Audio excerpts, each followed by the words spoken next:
मेरे प्रिय भाइयों और बहनों, आप सभी लोगों को पाल बायोलॉजी की तरफ से हार्दिक स्वागत करता हूँ।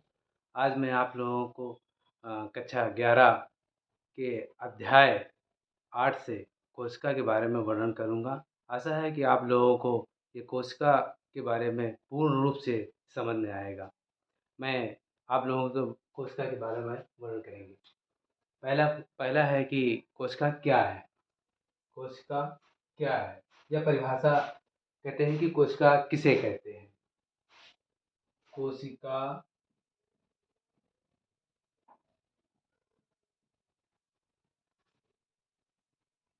किसे कहते हैं?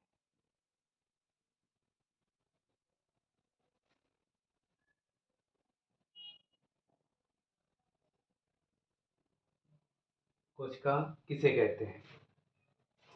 ये आप लोगों को पता होगा कि कोशिका जो है, जिस तरह से हमारा घर ईंटों से बना हुआ होता है, उसी तरह से ये कोशिकाएं भी मेरा जो शरीर है वो कोशिकाओं से पूर्ण रूप से बना हुआ होता है। जिस तरह से घर बना हुआ होता है, इस तरह से ये एक डायग्राम बना रहा हूँ मैं। ये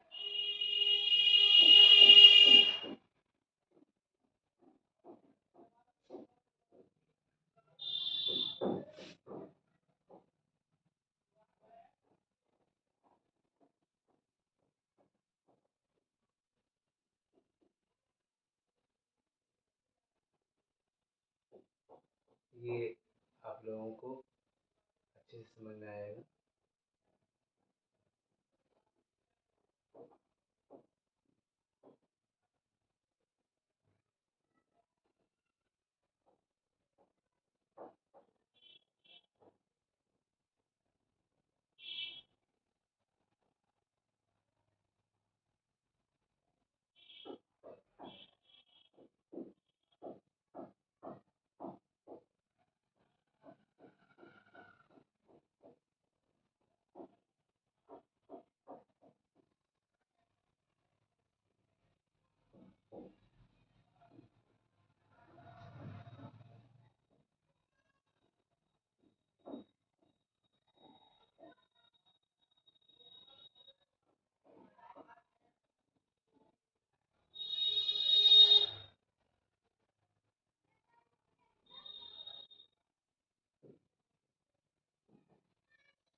ये आप लोगों को दिख रहा होगा कि ये चारों तरफ के कोने हुए हैं, ये कोने हैं और ये जो बनी हुई है ये ईंटें हैं।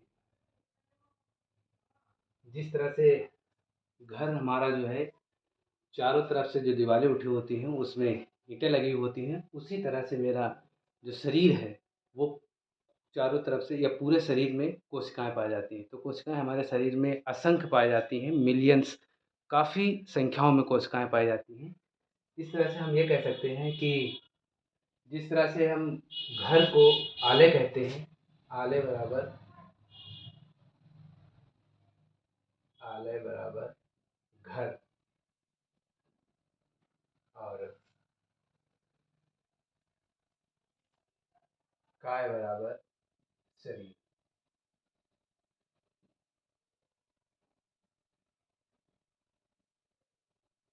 घर और शरीर सेम एग्जाम्पल एक ही तौर पे है। जिस तरह से घर होता है उसी तरह से हमारा ये शरीर भी एक घर है, उसी तरह से बना हुआ होता है।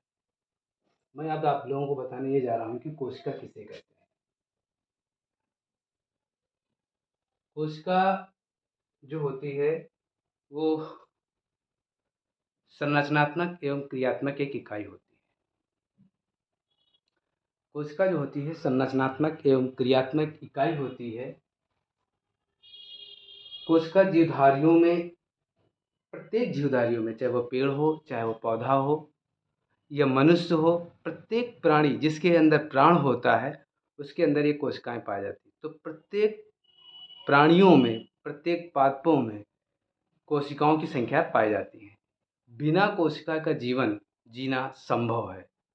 ये आप लोग अच्छी तरह से समझते हैं और जानते होंगे। आशा है कि आप लोग इसके बारे में कुछ न कुछ बहुत कुछ जानते हैं कि कोशिका किसे कहते हैं। तो हम इसके बारे में ये कह सकते हैं, कोशिका जीवधारियों की संरचनात्मक एवं क्रियात्मक इकाई होती है। कोशिका संरचनात्मक एवं क्रियात्मक इकाई होती है। आंसर है कोशिका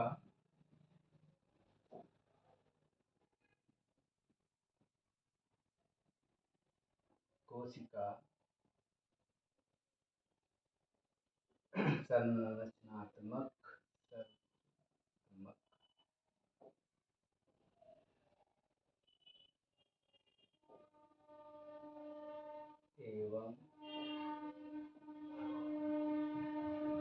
संरचनात्मक एवं क्रियात्मक इकाई होती है। यह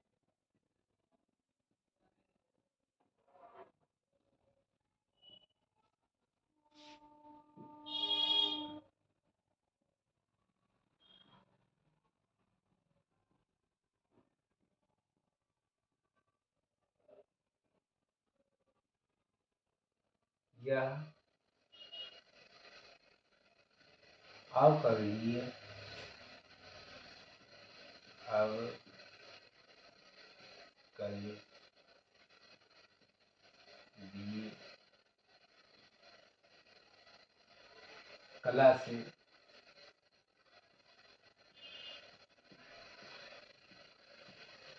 घिरी हुई होती है।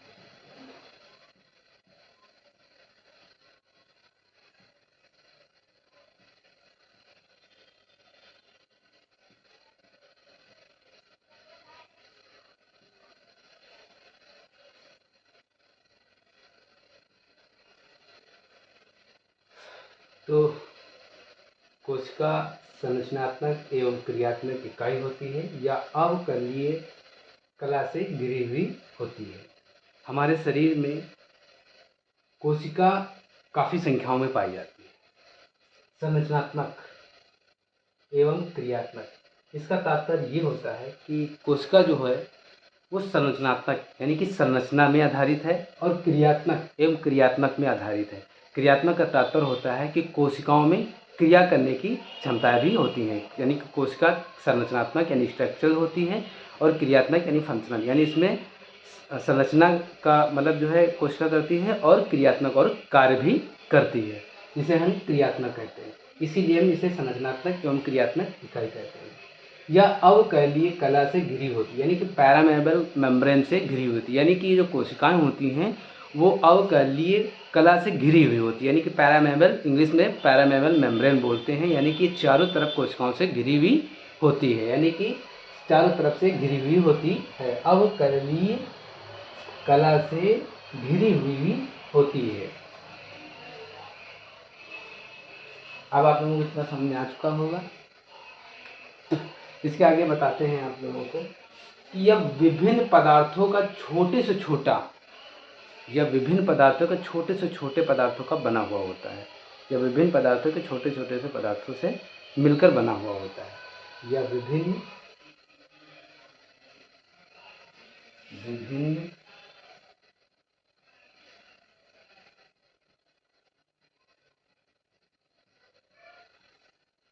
छोटे से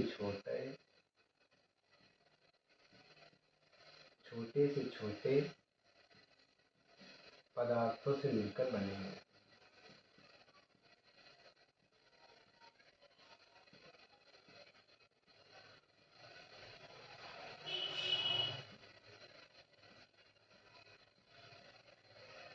मिलकर बनी हुई होती है।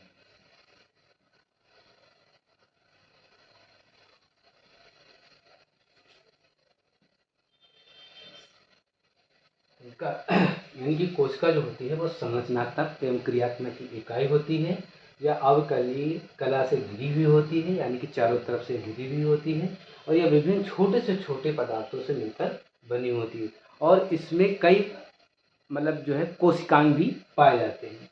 इसमें कई कोशिकांग भी इसमें कई कोशिकांग मिलते हैं।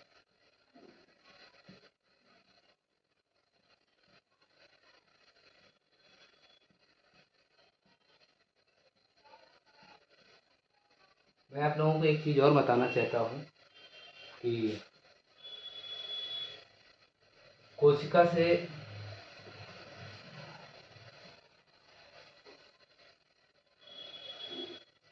ऊतक,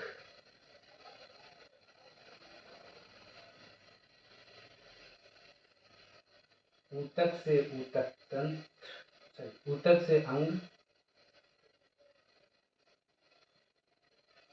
और अंग से अंग तंत्र बनता है।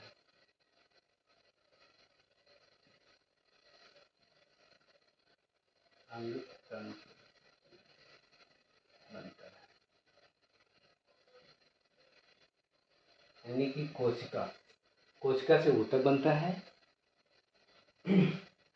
कोशिका से ऊतक, ऊतक से अंग और अंग से अंग से अंग तंत्र बनता है।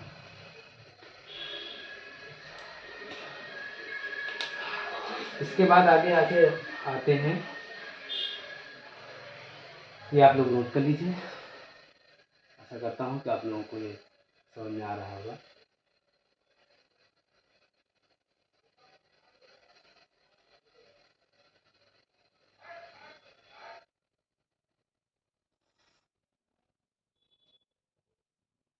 मैं आप लोगों को जो बताने जा रहा हूँ वो बिल्कुल अलग ही होगा। मैं कोशिका को बिल्कुल क्वेश्चन बाय क्वेश्चंस बताऊंगा और एनसीईआरटी जो लिखा हुआ है उसी एनसीईआरटी के बारे में आप लोगों को मैं बताऊंगा। एनसीईआरटी को पढ़ते समय एक एक वाक्यों यानी एक एक लाइन में जो वाक्य हैं उनको और वाक्यों में जो शब्द हैं बिल्कुल समझ के ही पढ़ना होगा, तभी आपको पूरी तरह से एनसीईआरटी समझ में आएगी। जब तक आप लोग एनसीईआरटी को लाइन टू लाइन और उन वाक्यों को और वाक्यों के आधार पर उन शब्दों को नहीं समझेंगे, तब तक कि आप लोगों की नीट की तैयारी समझिए नहीं हो पाएगी। अगर नीट की तैयारी करना है तो एनसीईआरटी को बिल्कुल लाइन टू लाइन और वाक्यों के मुताबिक और उनके शब्दों को समझकर तभी आप उनकी तैयारी करेंगे, तब आप लोगों को पूरी तरह से समझ में आ पाएगा। तो मैं यही कहता हूँ कि अगर नीट की तैयारी करने वाले जो मेरे प्रिय भाई और बहनें हैं, मैं उनसे आशा करता हूँ कि जब भी एनसीईआरटी को पढ़ें तो लाइन टू लाइन पढ़ें और उन वाक्यों को समझें और समझकर उस चीज़ को पढ़ें, तब आप लोगों को अच्छी तरह समझ में आएगा। तो मैं जो आज बताने जा रहा हूँ आगे इसके, आप लोग इसको नोट कर लीजिए कि कोशिका क्या है। मैं इतना ही बताया ताकि और जो नए होंगे, जो इन्होंने चैप्टर नहीं पढ़ा होगा, उनको तो पूरी तरह से समझ में आना चाहिए और जो नहीं समझ में आना चाहिए और जिन लोगों को पढ़ चुके हो उनको भी अच्छी तरह से समझना है कि उनको पता भी होगा कि कोशिका क्या होती है। शायद उन लोगों को उनके स्कूल में और या किसी कोचिंग के माध्यम से वो लोग पढ़ रहे होंगे, वहाँ पे बताया गया होगा। मगर मैं उन बच्चों को बताना चाहता हूँ और उन भी बच्चों को बताना चाहता हूँ जो पढ़ चुके हैं और जो नहीं पढ़ चुके हैं, उन सबको आप लोग एक एक पॉइंट को समझने का प्रयास करें और समझकर आगे चलें। आप लोग भी इसको नोट कर लीजिए। मैं ऐसा करता हूँ कि आप लोगों को अच्छी तरह समझ में आ रहा होगा।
पहला क्वेश्चन आता है कि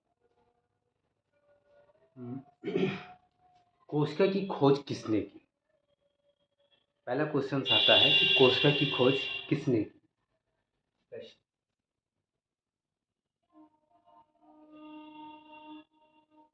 कोशिका की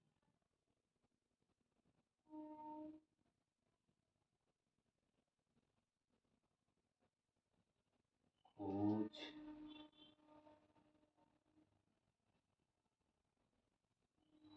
किसने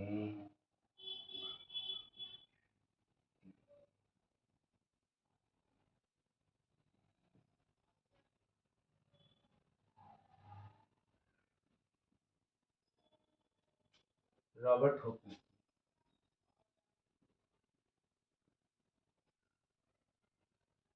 आंसर है रॉबर्ट हुक ने।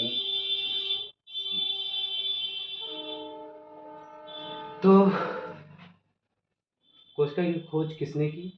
आंसर है रॉबर्ट हुक ने की। हमें मालूम है कि एनसीईआरटी नेट के पेपर में क्वेश्चन आ भी सकता है और नहीं भी आ सकता है, इसका कोई वो नहीं है, मगर हाँ इसके बारे में पता होना बहुत, अभी तो हम इसके बारे में मालूम तो होना चाहिए कि हाँ कोशिका की खोज किसने की। तो कोशिका की खोज रॉबर्ट हुक ने की। शायद सभी कुछ लोगों को पता भी हो, कुछ लोगों को नहीं पता है तो पता हो। तो रॉबर्ट हुक ने जो सर्वप्रथम कोशिका देखी थी वो मृत कोशिका देखी थी, यानी कि प्रोटोप्लाज्म की मृत कोशिका देखी थी। इन्होंने जो कोशिका देखी थी वो कैसी थी? बिल्कुल मधुमक्खी के छत्ते की जैसी, यानी कि एक कहने का मतलब रॉबर्ट हुक ने जो है कार की बोतल में इन्होंने जो कोशिका का अध्ययन किया, कार की बोतल में इन्होंने अध्ययन किया और उसमें जो देखा वो प्रोटोप्लाज्म की मृत कोशिका थी, प्रोटोप्लाज्म की बनी मृत कोशिका थी।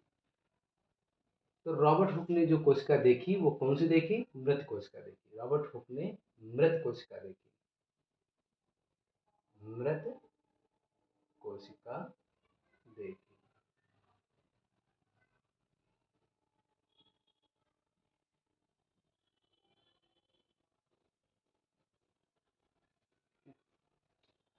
अगला क्वेश्चन आता है,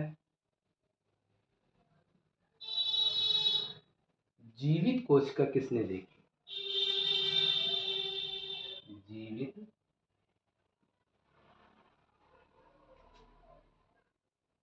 कोशिका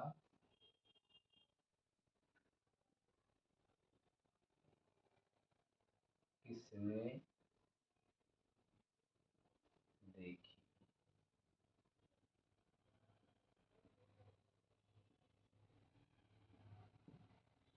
ये भी कुछ लोगों को पता होगा, मगर एंटोन ल्यून हॉक। आंसर है एंटोन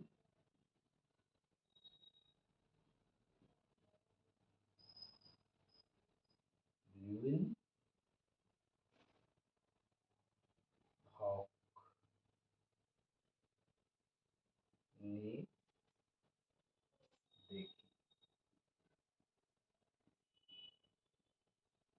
इसका मतलब ये हुआ कि कोशिका की खोज किसने की? रॉबर्ट हुक ने की। और जो उन्होंने देखी वो कौन सी कोशिका थी? मृत कोशिका थी। और उसके बाद दूसरा क्वेश्चन आता है कि जीवित कोशिका किसने देखी? एंटोन ल्यून हॉक ने देखी। यानी कि मृत कोशिका किसने देखी? रॉबर्ट हुक ने देखी। और जीवित कोशिका किसने देखी? एंटोन ल्यून हॉक ने देखी। ल्यून हॉक को जो है माइक्रोस्कोप का जनक भी कहा जाता है। एक क्वेश्चन आता है, माइक्रोस्कोप का जनक किसे कहते हैं? क्वेश्चन आता है, माइक्रोस्कोप का जनक किसे कहते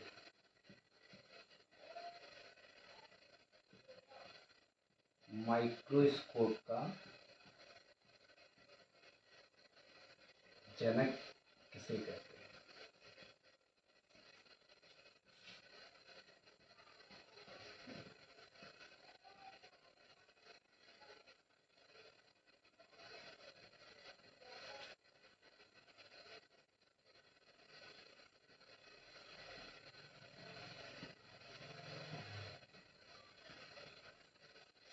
ये भी आंसर आएगा एंटोन ल्यून हॉक।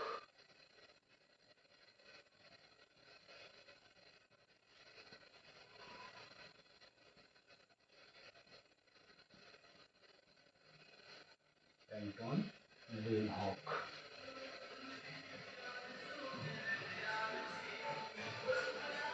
एंटोन ल्यूनहॉक, यानी कि जीवित कोशिकाएं किसने देखी? एंटोन ल्यूनहॉक ने देखी। और माइक्रोस्कोप का जनक किसे कहा जाता है? एंटोन ल्यूनहॉक को ही कहा जाता है। एक क्वेश्चन और आता है अभी, जो पहला क्वेश्चन थी कि कोशिका की खोज किसने की, तो रॉबर्ट हुक ने की, जो मृत कोशिका थी। इन्होंने जो देखी थी वो ये देखी थी कि वो कोशिका भित्ति थी। तो एक क्वेश्चन आता है कि मृत कोशिका किसे कहते हैं? मृत कोशिका किसे कहते हैं?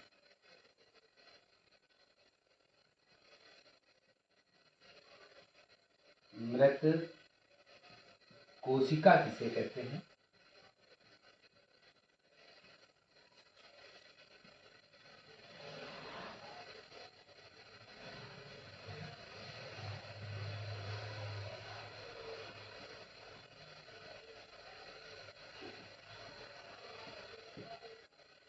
कोशिका भित्ति। आंसर आता है कोशिका भित्ति।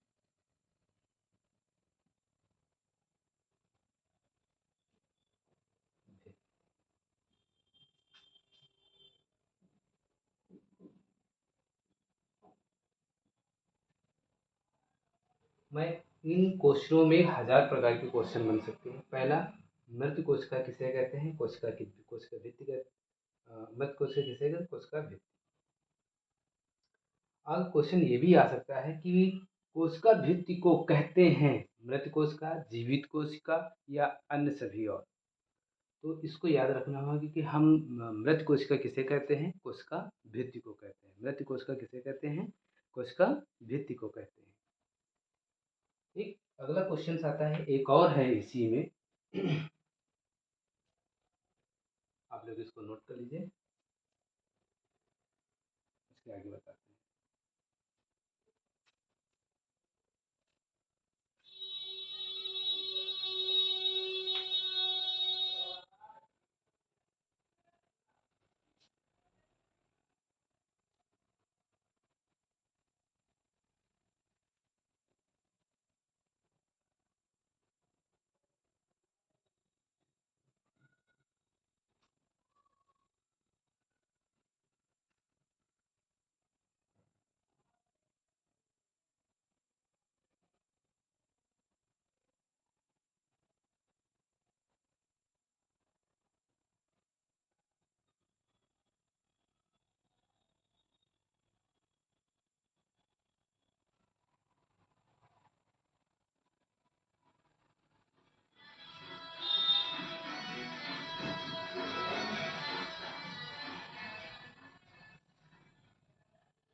एक क्वेश्चन आता है, वो बहुत ही कम शायद लोगों को बताया जाता है, मैं आज बताने जा रहा हूँ। क्वेश्चन आता है कि सर्वप्रथम केंद्रक की खोज किसने की? पहला क्वेश्चन मैंने बताया था कि कोशिका की खोज किसने की? कोशिका को सर्वप्रथम किसने देखा? तो रॉबर्ट हुक ने देखा। अब क्वेश्चन आता है कि सर्वप्रथम केंद्रक की खोज किसने की, या सर्वप्रथम केंद्रक किसने देखा? तो सर्वप्रथम केंद्रक की खोज किसने की, ये क्वेश्चन आता है, लिखते हैं।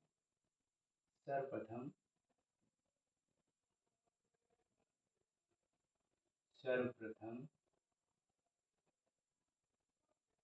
केंद्रक की खोज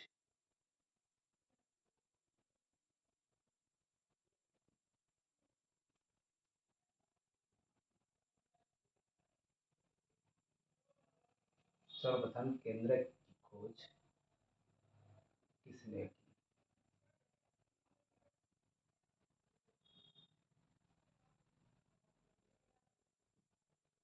आंसर आता है रॉबर्ट ब्राउन ने की।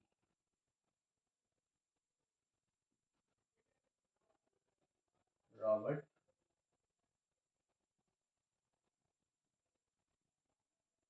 रॉबर्ट ब्राउन ने उस मूवी आर्किड के मोड़ में की। मूवी आर्किड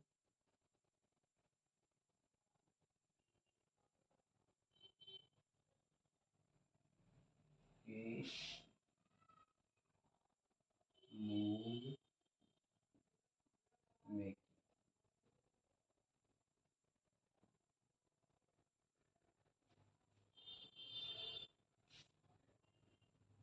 क्वेश्चन आता है सर्वप्रथम केंद्र की खोज किसने की। तो सर्वप्रथम केंद्र की खोज रॉबर्ट ब्राउन ने की, वो भी किसने की, आर्किड के मोल में की।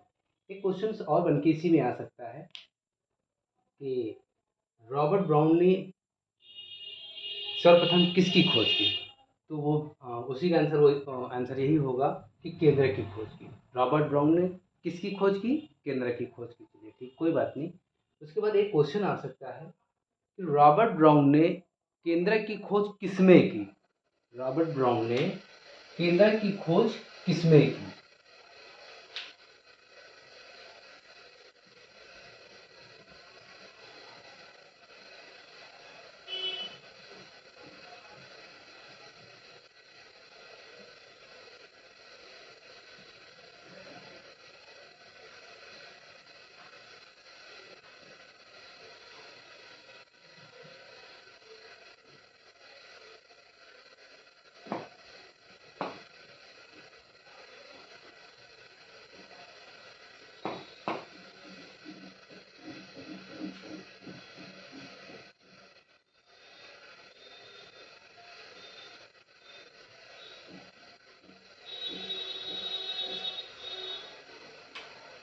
क्वेश्चन आता है रॉबर्ट ब्राउन ने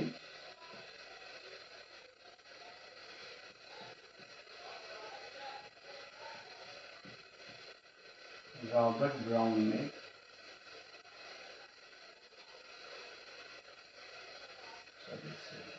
चलो रॉबर्ट ब्राउन ने केंद्र की खोज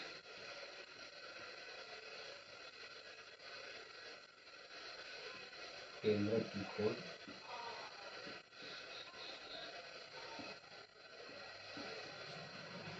रॉबर्ट ब्राउन ने केंद्र की खोज किसने की। किसने की। आंसर आता है कि आर्किड के मोल में की। आर्किड के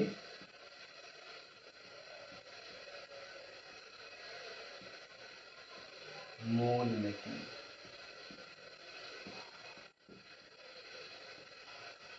इसी का एक क्वेश्चन और उल्टा हो सकता है कि आर्किड के मूल में केंद्र की खोज किसने की। आर्किड के मूल में केंद्र की खोज किसने की। तो किसने की, रॉबर्ट ब्राउन ने। तो आर्किड जो होता है एक ये पौधा होता है फूल का, इसमें काफी बड़े फूल लगते हैं। और मूल मीन्स होता है जड़। मूल मीन्स होता है जड़। मूल बराबर जड़। ये क्वेश्चन कभी भी पूछा जा सकता है, ऐसी बात नहीं है। नीट वालों की या अदरवाइज जो भी तैयारी वाले हैं उस सब के लिए है ये। जो भी तैयारी कर रहे हैं या नीट की तैयारी कर रहे हैं वो बच्चे, जो अन्य प्रतियोगी परीक्षाओं में जो भी बच्चे तैयारी कर रहे हैं, उन सब भाइयों और बहनों को मेरी तरफ से यही कहना है कि जो भी पढ़ें मतलब बिल्कुल लाइन टू लाइन पढ़ें, हर वाक को समझ कर। यानी कि आर्किड जो होता है वो क्या होता है, आर्किड जो होता है वो एक फूल का पौधा होता है, ठीक है। और उसकी मूल में पाई जाती है। मूल का तात्पर्य होता है जड़। यानी कि इसका मतलब हुआ ऑर्किड के पौधे के जड़ में पाई जाती है। तो क्वेश्चन बन सकता है एक और अलग तरह से कि ऑर्किड के मूल में, ऑर्किड की या जड़ में, ऑर्किड के मूल में या ऑर्किड के जड़ में केंद्रक की खोज सर्वप्रथम किसने की थी? किसने की थी? रॉबर्ट ब्राउन ने की थी। किसने की थी? रॉबर्ट ब्राउन ने की थी। एक अगला क्वेश्चन आता है,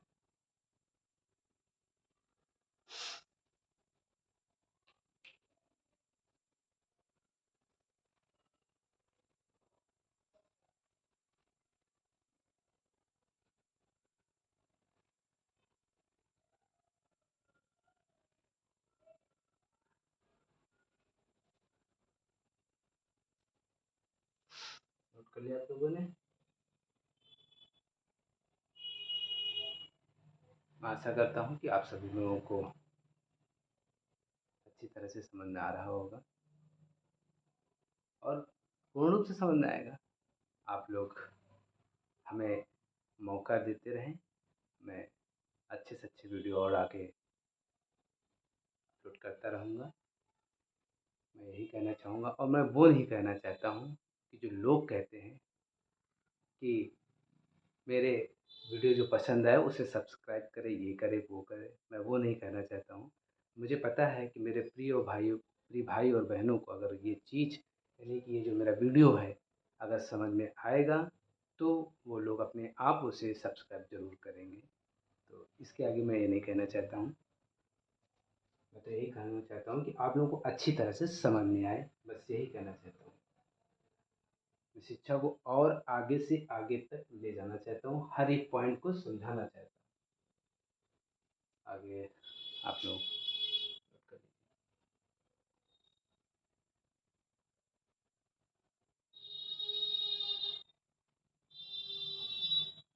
इसके बाद आएगा